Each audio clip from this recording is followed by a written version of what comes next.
এবং এই সংসদে উপস্থিত আছেন তাদের সরকার দলীয় কিছু কিছু এমপি এই গণ অভ্যুত্থানের বিরুদ্ধে কথা বলছে। জুলাই গণ অভ্যুত্থান কি ডিজাইন ছিল না ষড়যন্ত্র ছিল মাননীয় স্পিকার ওনারা জানেন না।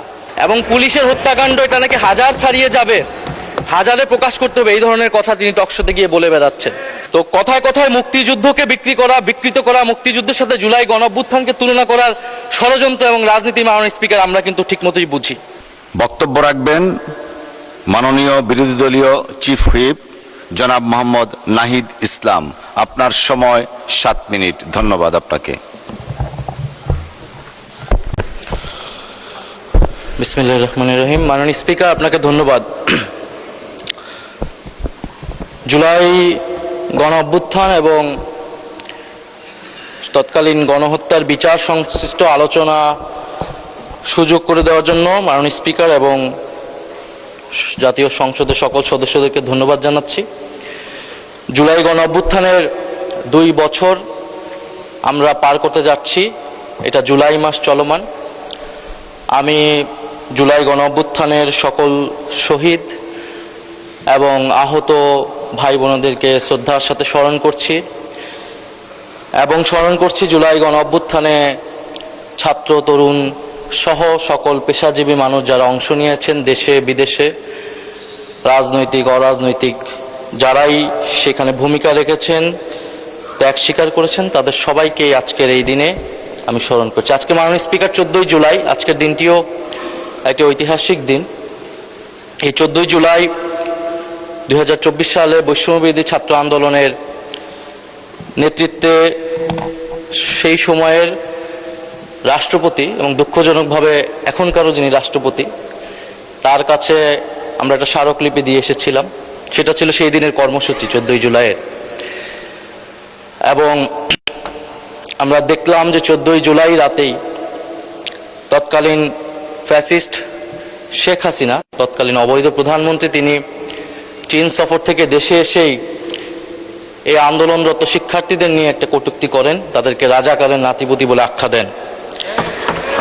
এবং সেই রাজাকারের বিরুদ্ধে, সেই আখ্যার বিরুদ্ধেই শিক্ষার্থীরা, বিশেষত নারী শিক্ষার্থীরা ঢাকা বিশ্ববিদ্যালয়ের রোকেয়া হল সহ সারা বাংলাদেশের সকল ক্যাম্পাস থেকে ছাত্রছাত্রীরা বের হয়ে তুমি কে আমি কে, রাজাকার রাজাকার, কে বলেছে স্বৈরাচার স্বৈরাচার স্লোগানে মুখরিত করেছিল বাংলাদেশ। সেদিন থেকেই জুলাই গণ অভ্যুত্থান একটা রাজনৈতিক চরিত্র লাভ করে এবং আমরা পরবর্তী ঘটনাসমূহ সবকিছু জানি। তো অন্তর্বর্তী সরকারের সময় এই দিনকে জুলাই উইমেন্স ডে হিসেবে পালন করা হয়েছিল। এই সরকার চাইলে এই দিনটা আজকে স্মরণ করতে পারতেন, পালন করতে পারতেন, কারণ জুলাই গণ অভ্যুত্থানের নারীদেরকে আমাদের স্বীকৃতি দিতে হবে, স্মরণ করে যেতে হবে। তাদের আত্মত্যাগ কোনোভাবেই আমরা ভুলতে পারবো না। ফলে এখনো সময় আছে সরকার চাইলে নারীদের নিয়ে এরকম, আমি জানি না তারা অলরেডি এরকম পরিকল্পনায় আছে কিনা। যেহেতু আজকে মূলত বিচার নিয়ে আমাদের প্রধান ফোকাস, বিচার নিয়ে অলরেডি কথা বলেছেন আক্তার হোসেন, আইনি জায়গা থেকে কথা বলেছেন।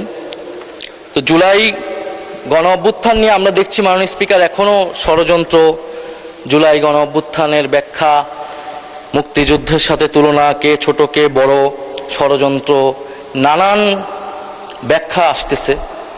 এবং ফ্যাসিস্ট আওয়ামী লীগ এবং ভারতীয় মিডিয়া এই জুলাই গণ অভ্যুত্থানকে শুরু থেকেই ডিফেমিং করে গিয়েছিল, বিরুদ্ধে অবস্থান নিয়েছিল। কিন্তু মাননীয় স্পিকার, দুঃখ লাগে যখন জুলাই গণ অভ্যুত্থানে আমাদের শরিক বা প্রধান স্টেক হোল্ডারও যদি বলি, রাজনৈতিক দল হিসেবে বিএনপি এবং এই সংসদে উপস্থিত আছেন তাদের সরকার দলীয় কিছু কিছু এমপি এই গণ অভ্যুত্থানের বিরুদ্ধে কথা বলছে।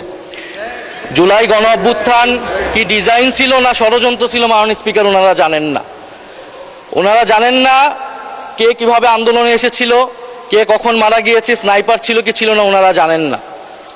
তো মাননীয় স্পিকার, তো যারা জানেন, যারা মাঠে ছিল তাদের থেকে জেনে নিতে পারেন উনি, কিন্তু এই ধরনের বক্তব্যের আমরা কঠোর নিন্দা এবং প্রতিবাদ জানাই।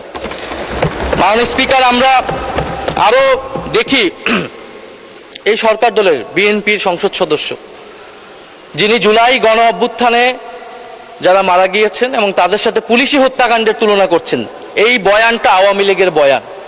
এবং পুলিশের হত্যাকাণ্ড এটা নাকি হাজার ছাড়িয়ে যাবে, হাজারে প্রকাশ করতে